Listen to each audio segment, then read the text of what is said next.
Welcome to Fly Nubian Money, where we help you master your mindset and maximize your money.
Hello, everybody, and happy Monday. Welcome to Fly Nubian Money, where we help to bring the truth to what am I doing? I've lost my whole thing.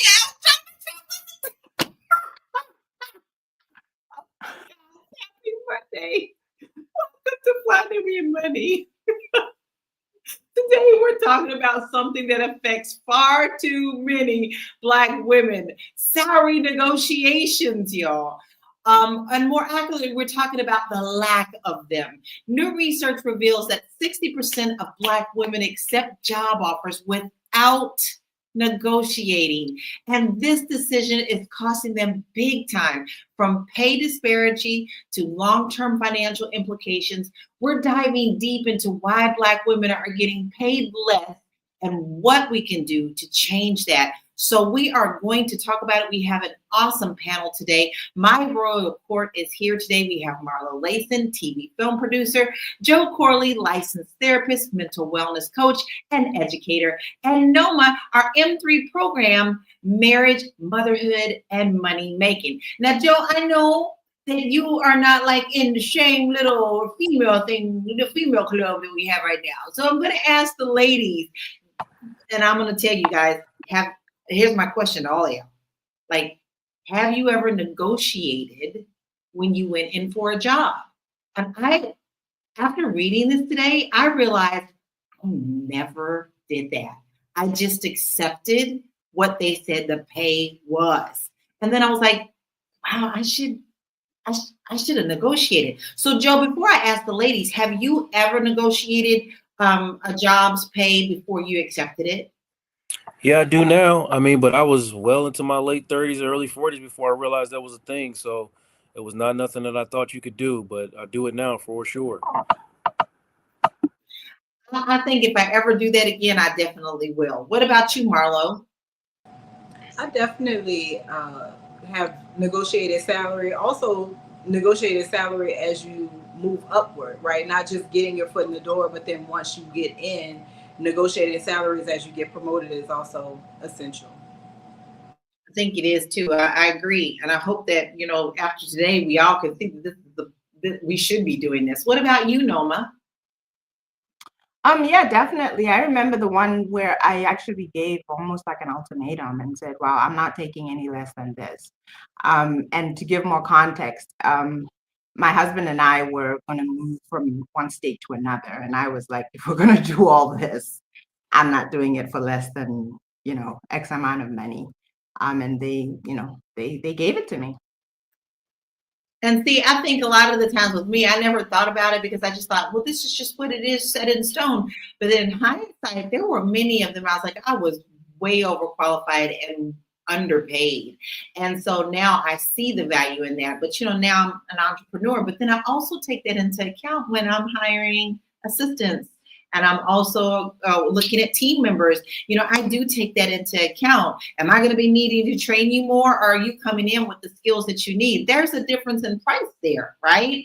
So let's go ahead and get kicked off with this because this is very interesting to me, and we have a video to start us out. But I want to ask the audience, my viewership audience, the same question that I asked my royal panel here. Listen, have you ever negotiated a pay when you were taking a job? And if so, did it work for you or did it not work for you? Let's check this video out.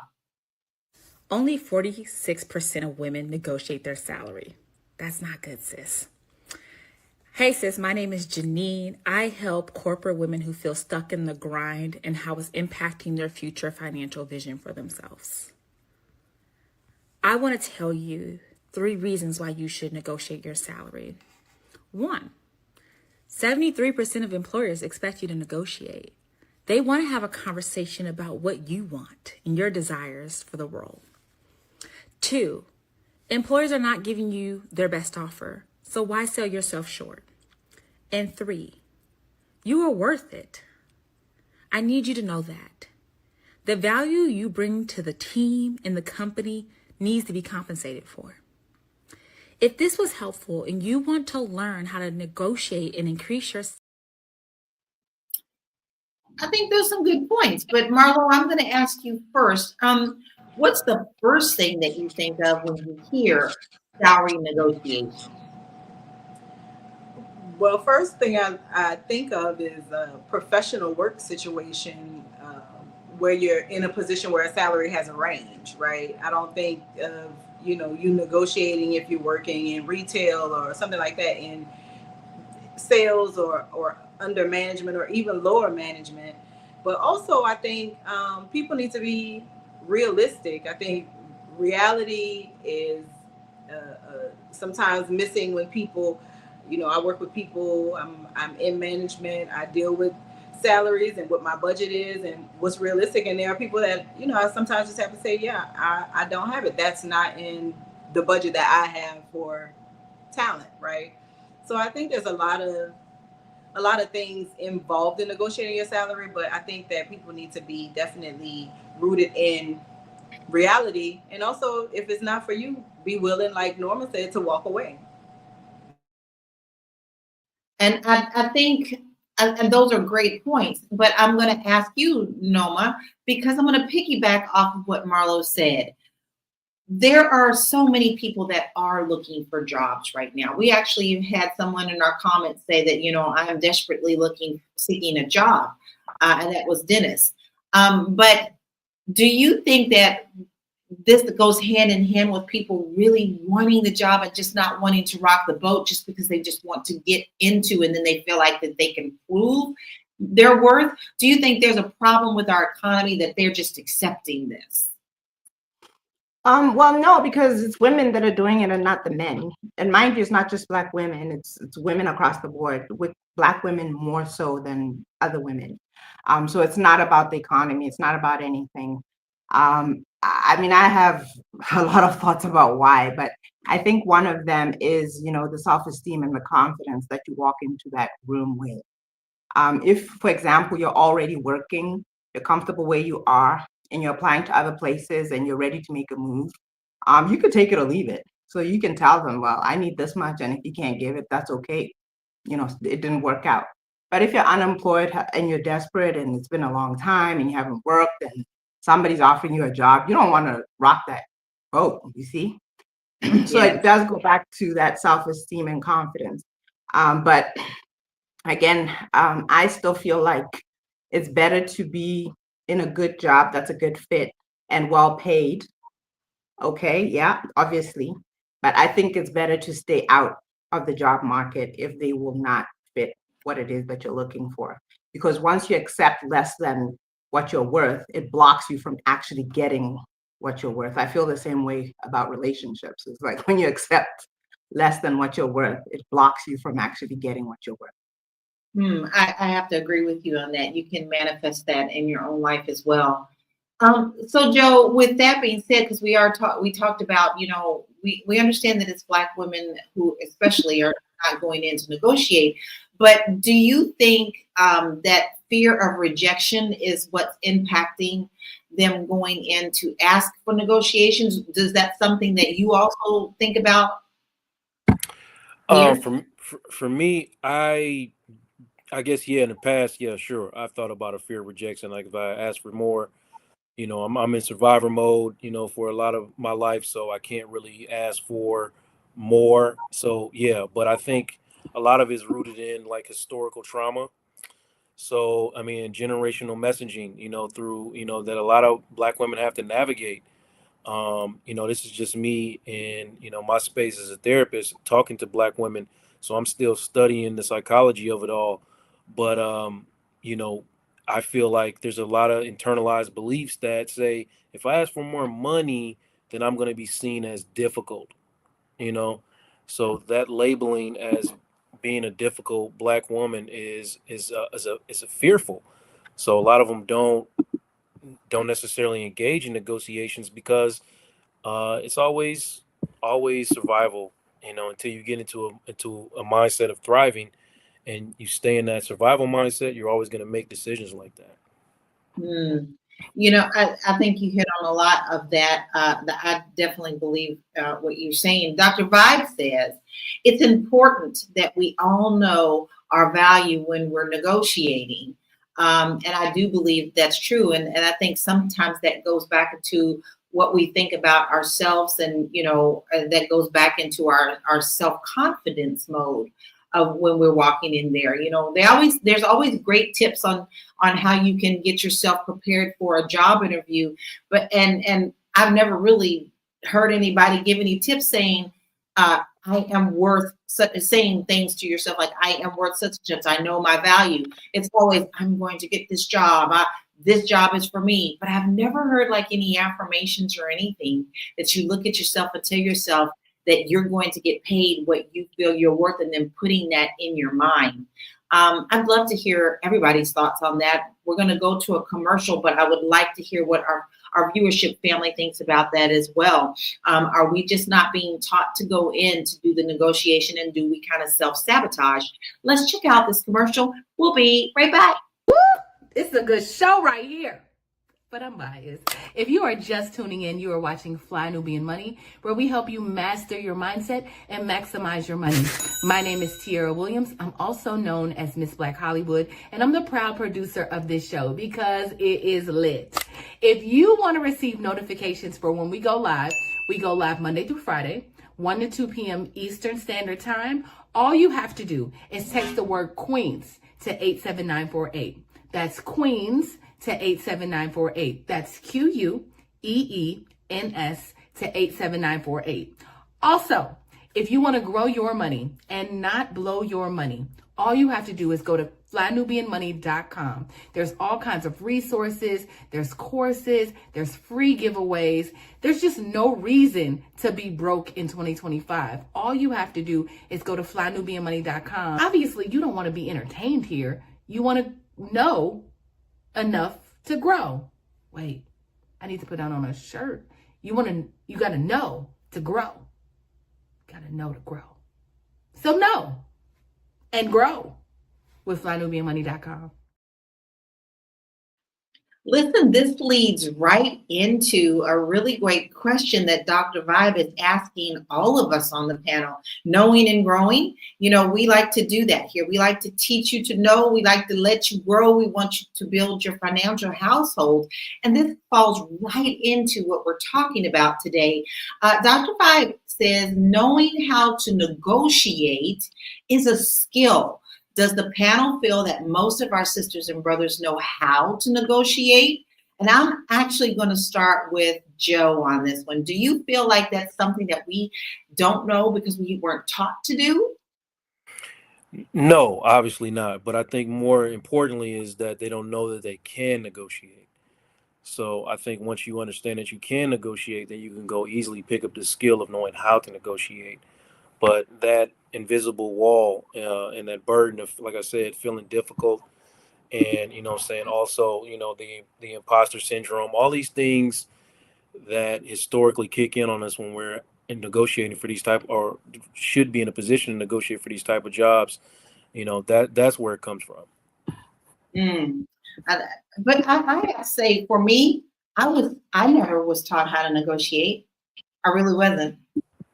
It wasn't until I got into real estate that I learned the power and the art of negotiations. But I was a secretary from the age of 18 all the way up to 30. And then next thing that's when I started seeing like, I really could have gone back and negotiated some of my skills.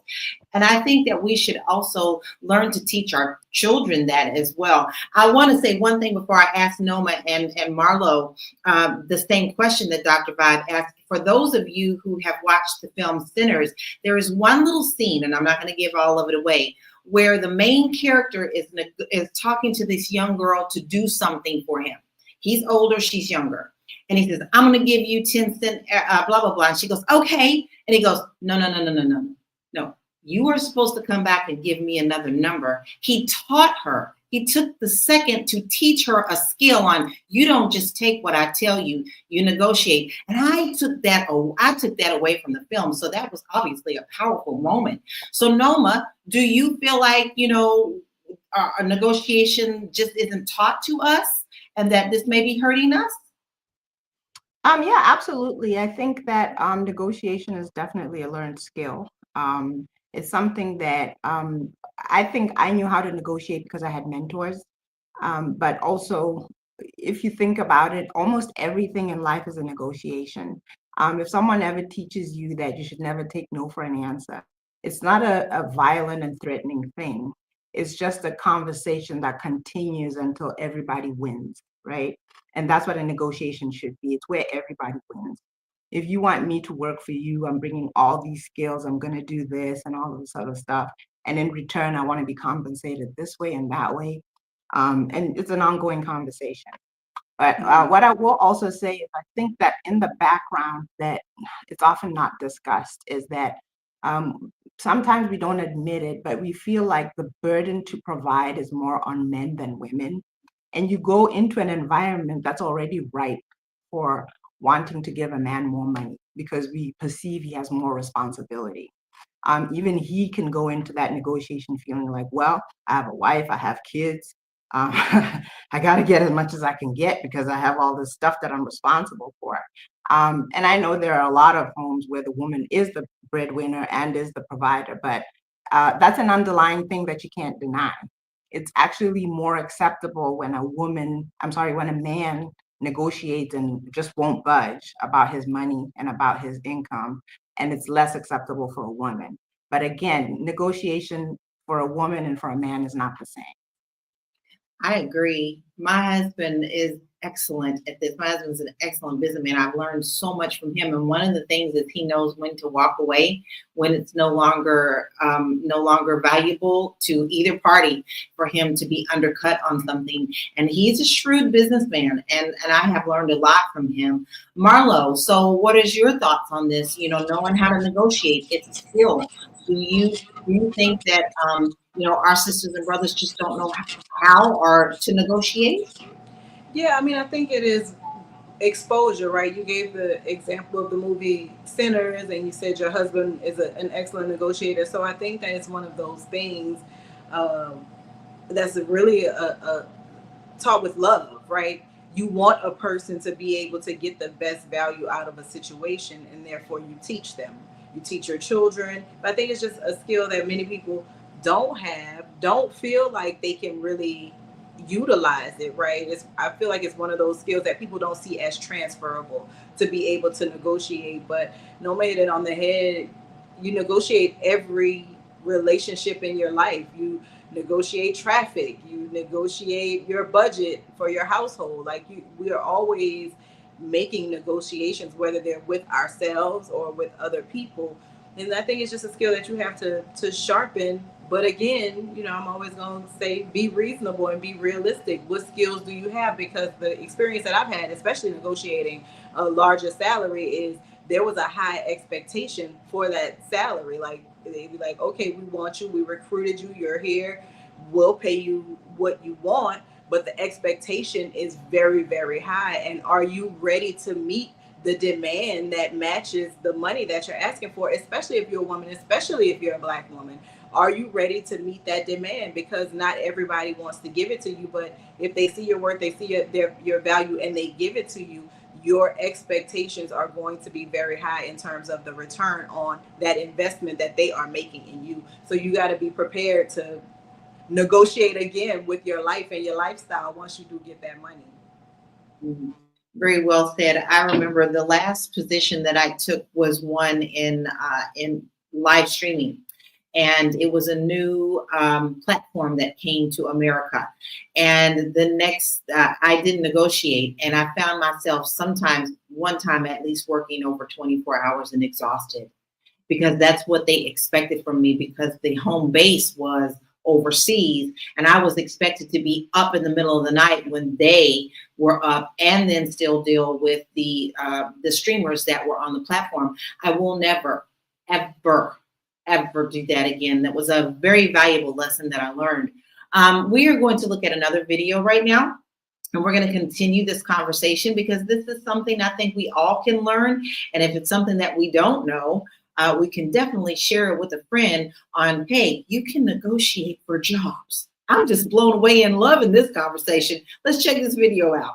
There's this thin line between being helpful and being strategic, and it's thinner than you think.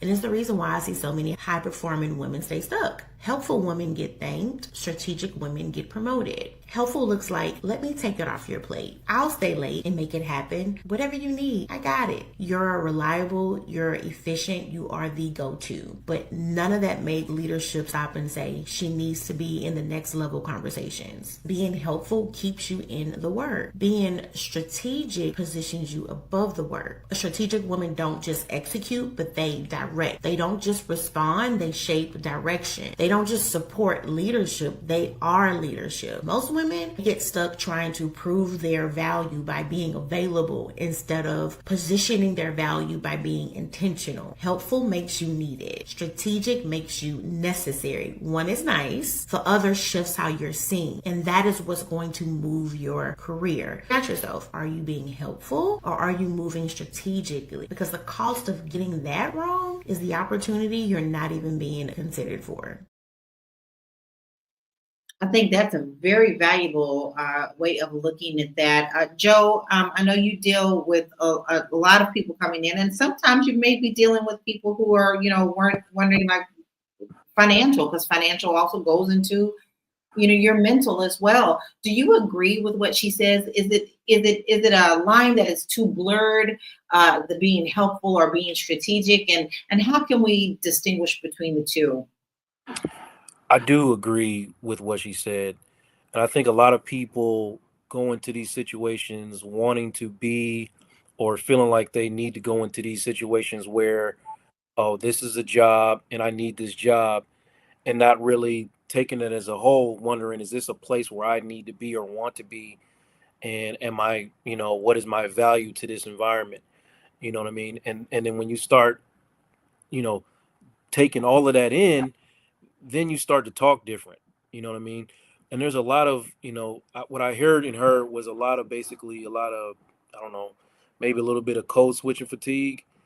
You know what I mean? You just sometimes you just get tired of having to do all that code switching. Just let me get this over with and accept whatever they accept, because I don't feel like going back and forth trying to prove my value all the time and all these other things. But sometimes it's just not the space for you, and you have to be willing to accept that, and believing that you're not going to get a space that's good for you. A lot of times, I don't believe that I'm going to get anything better than this, so I better just accept this. And is that making sense? Yeah, I agree. Noma, I saw you do a lot of shake head. I look at all my cues from a panel. I saw a lot of head shaking there. Is there something that you would like to expound on with that? Yeah, I noticed that she didn't say it the way I'm going to say it, but there's a saying that says nice guys finish last. It's actually really true. And I've always said, I'm a good person. You can call me anything, sweet, kind, blah, blah, blah, but never call me nice. Because once a person identifies you as nice, the next step is they're going to use you for free. That's what follows. Oh, she's nice, she'll say yes. Oh, she's nice, she's nice. And so I actually don't want to be called nice ever. Call me anything but nice. And it really is true. You stepped on my toes. Yeah, because because I've seen it. I know people who are people pleasers, and even when they won't dare ask one person, they'll ask the other person. Oh, she's nice. She'll say yes. She's nice. She'll do it. She's nice. You know, all that nice, staying late because you're nice, taking more because you're nice, keeping quiet when you feel insulted because you want to be nice. You know, I just despise that word now of nice, because it's such a violation to yourself. It ends up being that, because people take the niceness and they use it wrongly. That's what I say. So I'm not saying don't be a good person, don't be helpful, don't be of value, don't be kind, don't be sweet. I'm not saying don't be all those things, but I just don't like that word nice, because I've seen what happens once you're identified as nice. And again, if you go into a negotiation with that nice persona, how likely is it that you're going to put your foot down and say, well, no, I'm sorry. You know, I bring something to the table. Here it is. Here it is. And if you're not going to compensate me accordingly, I'm willing to step off, and you can find somebody nice who'll take this, you know. Well, Booker agrees with you. He says she's telling the truth. I can be nice with the seven figures. Right? Yeah, that's right. Marlo, what are your thoughts on the video? Do you think that, you know, there is a distinguished and we can blur the lines? Absolutely. And I think that you have to make that distinguishment. Like you have to be the person that asserts what your value is, and you have to set the boundary, right? Even we talk about boundaries within relationships. At work, that is a relationship, and you have to set yourself up for what you will do, what you won't do.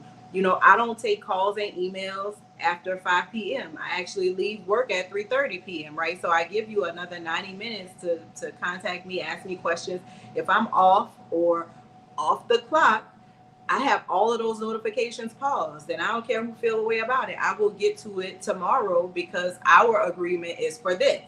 And I think so many times, you know, being nice has gotten me fatigued. It has gotten me burnt out. And I'm glad I'm in a place where being nice is not as important to me.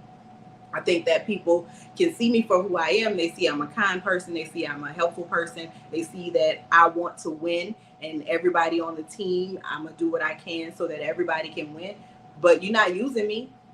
We're going to set boundaries, because I know what my salary is, and I know what my job description is, and anything outside of that, I don't know. I got to think about that. And you have to be okay with that. But if you do get tagged with that nice mess, no. I did want to address, Dr. Vibe had a really good question. Is it more important to negotiate salary or like your work-life balance? For me, it is definitely work-life balance. They're equally important. And I will try to negotiate a little bit more freedom, right? Let people know, hey, I don't do this. This is where I stand on this in terms of my work-life balance. So I think that they're equally important. But the older that I get, I do want to be able to step back from my work and have people be okay with that. You can't have 24-hour access to me. And I think that is equally as important as money.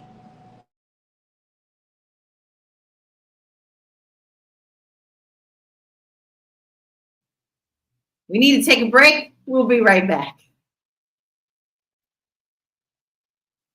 I know you're busy, you got things to do, and you can't take us on the go with you every single day.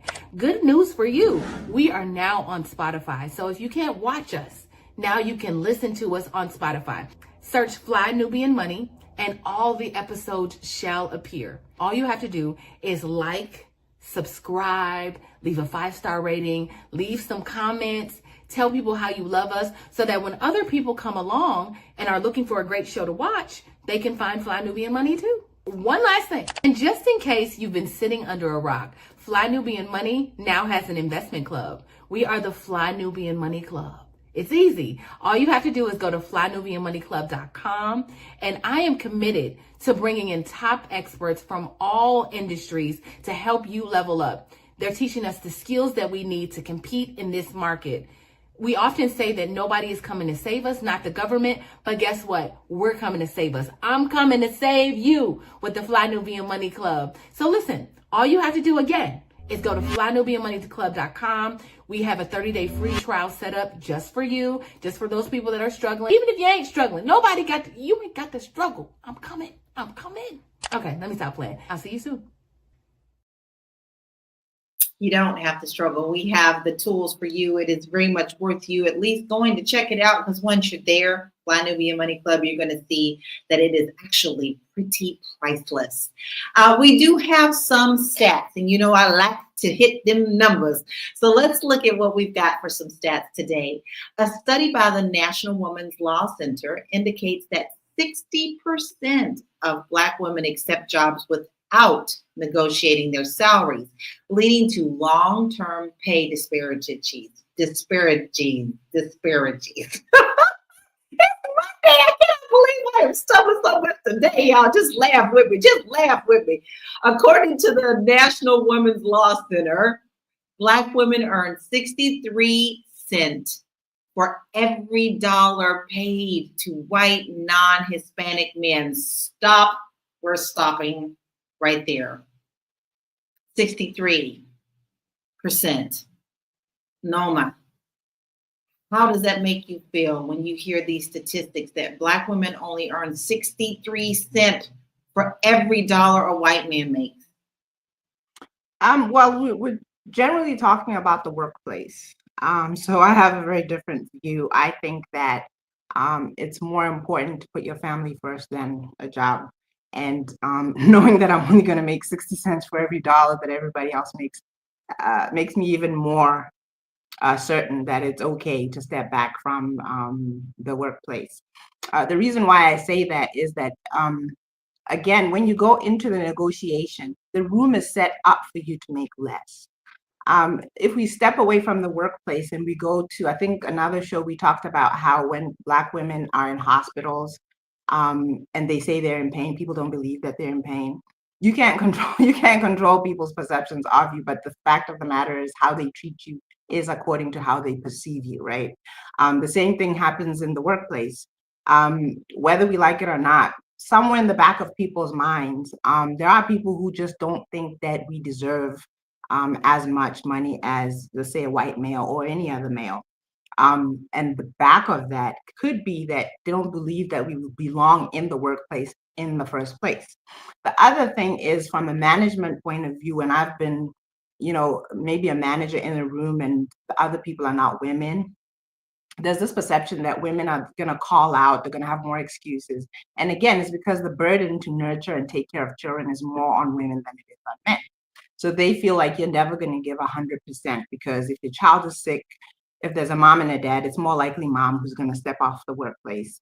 If anything happens in the home and it's an emergency, it's more than likely, more often than not, mom who is going to step off. Now that's okay, that's normal, but from a business owner or a management standpoint, I don't want people who are not going to be there when I need them. Do you understand what I mean? Even if they have a really good excuse, the fact of the matter is that they're disturbing my workflow or my systems or whatever it is in the workplace. So I think those things are there in the background, even though people won't overtly say it. But the results speak for themselves. I think that you hit a lot of very important points on that. It still gets underneath my skin, though, that we are seen a little bit undervalued from that. And this includes our Black men, too. But let's get back to some more stats. I just had to stop on that one because that one, I know we talk about that one all the time, but it is very important for us to understand. So research indicates that women of color are less likely to receive a job offer after negotiating, with Black women being the least likely to ask for a raise. Wow, that's pretty powerful. And according to a report by CBS News, Black professionals account for about 12% of the U.S. population, but occupy only 3.2% of senior leadership roles at large companies in the U.S. A study by the American Association of University Women found that 78% of women who didn't negotiate their salary said that they felt undervalued in their roles. That's pretty powerful. I can, outside of two positions that I held before getting into real estate, I did feel very undervalued. And the two that I did love paid me well, and also made it a point to give me raises because they saw my value every 6 months. And I loved them very much. And strangely, both of those got downsized because the companies were bought by other companies who didn't have those same standards. So, Joe, I do want to ask you this. How do you feel about the notion that asking for too much could make people view you as greedy? Well, okay, so that's not correct, right? But I do understand it. That question is kind of like, I don't know, how do I feel about the notion? I feel like the notion is dumb. I don't mean to call anybody dumb, but I mean, it's like, it's a mental, it's a cognitive distortion in your head for you to believe that, you're greedy for asking for your worth. Listen to how that sounds when I say it back to you. You're greedy for asking for your worth. Mm. So yeah, listen to how that sounds. But it's when if Black women can consistently get in here and negotiate their salaries effectively, there it creates a shift in power for all Black women. You know what I mean? And it could be seriously massive. You know what I mean? I just want to make sure that everybody understands that you have to know and understand your place in the market, your value in the market, when you're going into situations when you negotiate. That's really all it is. And if a place doesn't want to pay you what you're worth, you have to be willing to understand or walk away from situations that are not for you, if you can. Because I know, like I said, I don't want to knock anybody's survival mode. If you are in survival mode, and you got to take what you can get, I understand. But no, but please, please, please, if you're not in survival mode and you're in a situation of thriving, like, go back in there and understand your value. They came to you, they offered you the job, they want you, and if they are willing to let you go, then that might not be a space for you. And I think that's what oh man, Joe, boy, did you just hit that right on the head. Like, that just went straight through my heart. In the fact that, that may be a blessing in disguise. And instead of seeing that as being a rejection or you're not good enough, you really should see that as that wasn't for you. That particular situation wasn't for you. That's someone else's blessing, but that's not yours. That doesn't necessarily mean your blessing is not coming. But sometimes we have to get out of our own heads, like I'm trying to do today, y'all, because it's Monday and it's crazy, right? But Marlo, I do have a question for you as well, because, I don't feel like this is taught to us. And across the board, and so how do you think that maybe mentorship and networking can help women feel a little more empowered to ask for more? I think when it's authentic, you will feel empowered. I think some women mentor people for the wrong reasons, but if you have a mentor that is really teaching you and guiding you, you won't help but to be able to negotiate your value and get what is fair to you in the market, right? I don't like to say get what you deserve, because I don't even know what that means, right? Get what you deserve, good or bad. It's like, but get what is yours within the share of the market. And I think that mentorship is very important. You have to find a mentor that is compatible with you. You have to find a mentor that's going to make time for you. You have to find a mentor that's going to be outreaching to you as much as you are outreaching to them. Mentorship is a relationship.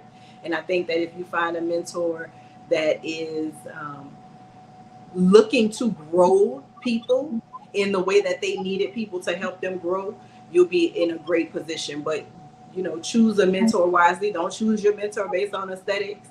Choose your mentor based on compatibility and goal setting. And I think that you will find the key to finding your worth within the workplace. I think that's very key. I didn't, most of my family, my aunties didn't have those type of roles. They taught me in many other things. And I do believe that if they had those skills as well, I would have been taught that. It's just about what we as ourselves have been taught that we can pass down. And now understanding what negotiations are and powerful. It's what I also do in my real estate. I always tell my clients, listen, baby, just because they're asking $500,000 don't mean we're going to give them $500,000 if it's that kind of market, or I advise them how to negotiate to the best of their ability with their loan. So it's not just in job skills and negotiations. Negotiation is just a skill that you should have all across the board, because you can be shortchanging yourself a lot of the times. Now, Ruslan says, I certainly did not negotiate my job. I am at the same job I was working in college and told them I'll accept the pay they got. It's been a blessing though. And Ruslan, I think that's a very poignant comment. And I'm very grateful that you shared that with us. But I would like to ask a question back to you and ask our viewership audience as well. Are you still okay with that? Do you, in hindsight, wish you had the skill or the knowledge to ask for more? And are you still happy with your pay at the time? Because you said you've been there since college. That is a long time with them. And I don't know how long that is, but the way you said it sounds like you've been there for a while. So we're going to watch another video and then we'll get right back into this conversation. Men apply for a job if they meet only 60% of the qualifications, whereas women only apply if they meet 100% of the qualifications. People interpret this as, oh, women just need to have a bit more confidence, right? At least that's what I thought as well. But the Harvard Business Review actually did a study on this. It's not because they don't think they're going to do a good job. It's because they think that when they apply, if they don't meet the qualifications, they don't want to waste their time if they're not going to be hired in the first place. Now, if you swap over qualifications with results, because that's what we do in business, we deliver for our clients, for our customers. So if we feel like you're not going to get them 100% of the results that they're looking for, that we have no business going out there and making the sale. If you find it really, really difficult to deal with the rejection of going after something, or you think that you don't have what it takes or you're not good enough, just go for it. You literally have nothing to lose. I love that. You literally have nothing to lose. So I'm going to ask you, Noma, do you believe that the pay gap that we are seeing right now can be closed for Black women in our lifetime? I mean, we now seem like people are learning a little bit more skills that's out here. Do you think that that's something that we will see in our lifetime? That 63% still gets me in my gall. No, I don't think it'll. I don't think it'll ever close, because here's why. It's not just Black women, first of all. It affects us the most, but that again is with most things. I remember they used to say, when other people are in trouble, we're devastated, something like that. Anything that affects the collective population negatively will affect Black women and Black men the worst. So I don't think it's going to change. And to answer the lady who was talking, and she said, well, sometimes when men are underqualified, they still go for it, but women won't go for it when they feel like they're underqualified. And I thought it was funny because men do that even in the dating world. They'll be underqualified and they'll just go for it, shoot their shot and see what happens. And I think that's part of their nature. That is just part of their nature. That's what I think, because it doesn't just stop in the workplace, like I said. And it's actually now more acceptable in this day and age, where you hear women saying to other women that they should meet a man and they should shoot their shot. But that was actually unusual because it's just not in our nature, right? I think that's why I'm saying a lot of, there's so many things, there's so many factors, and I just don't see all of it being removed where then we're head to head with each other. I believe in entrepreneurship because, again, it gives you the life balance that you want, number one. Number two, you determine your value. You determine your prices, all of these things. And if I would be curious to see a study that showed those disparities in the entrepreneurship world or in the business world where we're self-employed and so forth. But again, I would still be okay with making less than a man because I would take on more of the responsibilities that are not necessarily monetary. So again, how we measure our value isn't the same. I think that I've said it before on this podcast, that when people walk into a dirty house, they don't think, oh, what a horrible and nasty husband. They think, what a dirty woman, right? And then when the financial house goes up in flames, if there's a man and a woman there, they're going to look at the man and be like, whoa, you didn't manage things very well, did you? So those perceptions will always be there. Some of them, I believe, are actually based in biological facts, so we can't change those things. Some of them are how we perceive things, how society has framed things in our minds. I just don't see it going away. I have to agree with you. I think these are things that we're going to be struggling with long after you and I are all gone here. Ruslan actually answered her question. Thank you so much for answering, because that some people are like, well, that part's private, but we appreciate you sharing. She's been with that job for 20 years. Since college. Yes, I've grown a lot there. I've gotten more than the money I make. It's a nonprofit. And yes, I used to work for a nonprofit too, and it was also emotionally fulfilling. It was for Paralyzed Veterans of America, and that was one of the two jobs I told you guys that I absolutely just loved, because I felt like I was giving back to the community. And nonprofits don't really have a whole lot either, but I still benefited in many, many other ways. We are going to take a short break, and we will be right back. Are you a Black business owner looking to expand your reach? Well, has Fly Nubian Money got good news for you? We are building a Black business directory to connect you with customers who need your services. And here is the best part. It is absolutely free. Email us at info@realvirtual.net. Send us your business name. Tell us a little bit about what you do, what services you offer, your website address, and your contact information. That's it. Together, we are going to build and circulate the Black dollar. Get listed today and start connecting with people who are probably already looking for you. I'm already looking for you. I get so excited when we get to this part, because I really do want to have this beautiful directory for you, and we are working on it. If you have a product, if you have a service, listen, all you have, this is free. Please send in all of your information, your name, your business name, your website, your telephone number, your email, a little bio about yourself. Put it all in there so that people can say, hey, that sounds like a person I really would like to work with. Email that in today at info@realvirtual.net, because we are most definitely looking for you. Now, we have one more video that I want to share before we get into our final part of our conversations, and let's get back into the conversation right after this. Ladies, this stat shook me. 68% of women don't negotiate their salary. We're about to change all of that, because today we're talking about salary negotiation strategies. There's obviously a lot to cover here, but it really comes down to this. Why do you deserve more? Here are 3 ways that you can approach this. 1, market rate. Get a full perspective by doing salary research on sites like salary.com, Glassdoor, ZipRecruiter, and LinkedIn. Also try this non-traditional method. One of my favorite TikTok creators that shares career advice asked people to anonymously share their salaries and linked it in her bio. There are like 57,000 anonymous salaries shared across so many different industries, so check her out. 2, focus on results. What results have you gotten that make you more valuable than other candidates? 3, skills. What unique set of skills are you bringing to the table that should command a higher compensation? For example, if you're a social media manager and a content creator, you're a double threat, because you understand both the creator side and the business side.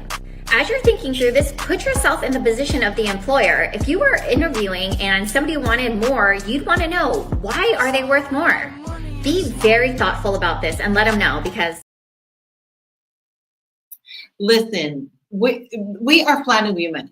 And if you're just now joining us, because I know, people come in at different times. If you're just joining us, you are watching Fly Nubian Money. And here we help you to master your mindset and maximize your money. And this is what we focus on here, because that's what's important to our communities. We are trying to help you up your game. Now, that lady gave some great tips, but I want to hear what we in our life our life skills and what we've gone through, have learned to send to give to others. Like, it's really interesting. Like I told you, my aunties, they didn't have positions where they negotiated, but they helped me learn my other skills. So Noma, I'm actually going to start with you with this question. This will be a question for you, and as your final thought, and then please let us know where we can find you as well. What actionable steps do you think that Black women can take today to begin negotiating effectively? I think a lot of time has to be spent in, some part of this is a self-esteem and confidence issue and understanding your value and your worth. I know we hear this thrown around, I know my worth, and sometimes those people have not much worth. But it does really start there, where you have to understand what your value is, what you bring to the table, just like the tips that she was saying. I do want to say, though, I do feel sometimes that these conversations are a bit disingenuous because, again, you can say all your skills, you can do all these things, but like I said, there are all these other background things going on. Like if I go back to the example with the hospital, you can tell a doctor as a Black woman that I am in pain, and literally what you're saying to him is not believable to him. You see what I'm saying? So the same thing applies with when you're in an environment that doesn't support what you're bringing to the table as valuable, or they don't see it as valuable as they see the male counterpart or whatever it is. But definitely, I think you should develop your confidence, your self-esteem. And I absolutely think the most important thing is put yourself in a position where you're willing to walk away.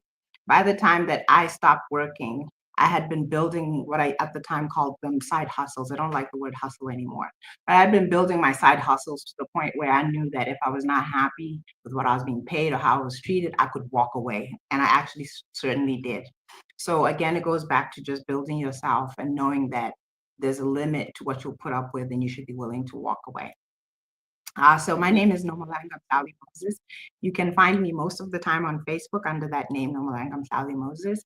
On Instagram, I'm Noma Moses. And then on YouTube, I'm still Noma Sally Moses. I also do want to mention that we have a charity in Botswana called Paths for Our Girls. I always talk about it, that we take care of period poverty. We have young girls who don't go to school because they're too poor to afford sanitary pads, and we supply those to them. So if you feel compelled to help, you can go to padsforourgirls.com, padsforourgirls.com. Any amount helps. I think the donations amount start at $2 or $3, and actually $3 will take care of one girl for a whole month. So if you feel compelled to help, please do.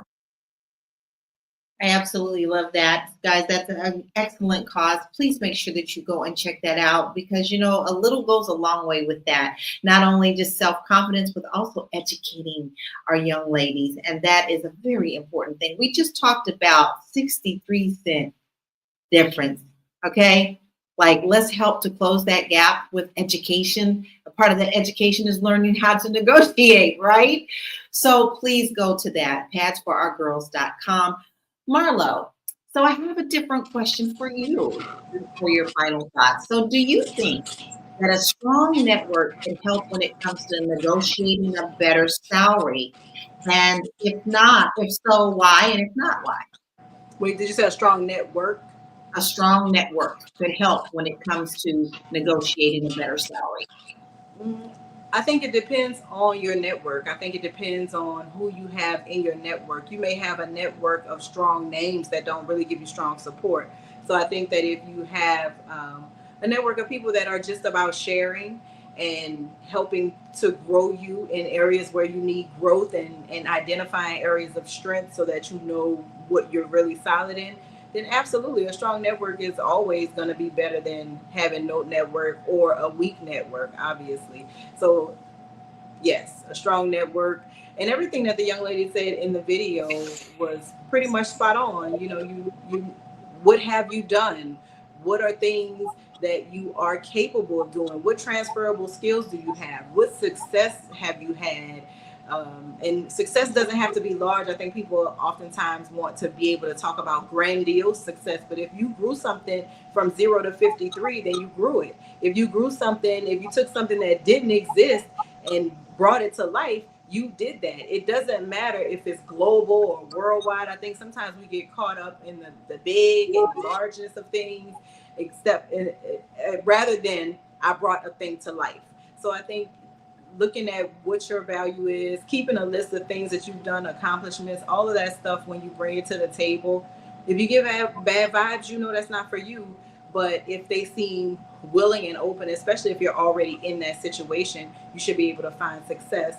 If you're looking for me, there it is, themarlogroup.com. You can set up a consultation if you're looking to align your online brand, i.e. social media, with a website. If you're looking to take all of those likes and engagement that you get on social media and turn that into clicks on your website to purchase items and things that you need, that is what we specialize in. You can contact us at themarlogroup.com, send me a message or schedule a consultation, as I said, and we'll be able to help.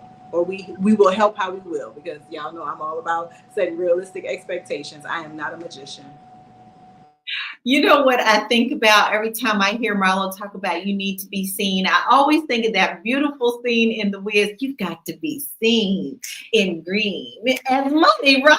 So you need to go to the Marlo group so you can be seen in green. She knows what she's doing. She knows what she's talking about. And you're going to have some fun learning some new skills too. Make sure that you go and check out Marlo, because she's going to help you up your game. Now, Steve White actually has a couple of tips that I think I'm going to include here before we go to you, Joe. And he said, here are a few tips. Ask questions. Know the process of your company or department. Show up on time. Take notes in a meeting. Be prepared. These increase confidence and help you increase your value. I love that. And you also can do that in an interview too, guys. You know, like, just as much as they're taking notes about you, you can come in with your little notepad too, say, and ask your questions and say, like you're writing it down. Let them know that you're just as serious as they are about interviewing them, that they are interviewing you. That is a lot. Now, Joe, I have to ask you this, because you give us great tips, especially when it comes to our mental health, and because this ties into that well. So I want to ask you, what advice would you give to our young people entering the workforce about negotiating their salary? Yeah, I think I would probably combine a lot of what Nomalanga said and what Marlo said about essentially what I heard was, what is your value? And even taking some of these tips from C. White, I hear that as somebody that can increase your value externally, but what are you doing to increase your value internally? You know what I mean? Like, do you understand, where your values are? What decisions you're making that align with the person that you say you want to be? Do you understand that? If you understand that, then maybe the thing that this job is offering, or the thing that they say you should be looking for, is not the thing that you want. Oh, I'm going to go for the most pay, but I'm going to go for a space where I get paid a lot, but I have to code switch all the time. I'm not treated or considered for who I am as a young person, or a black woman, or a black man. But they pay me a lot, so I have to accept it. Meanwhile, my mental health is just on the straight decline. So my advice is, understand your values and align all your decisions with your values. Malinga's right. I don't think the pay gap will ever really close. And it's not because black women aren't qualified or capable. It's because the systems that are in place weren't built with equity in mind.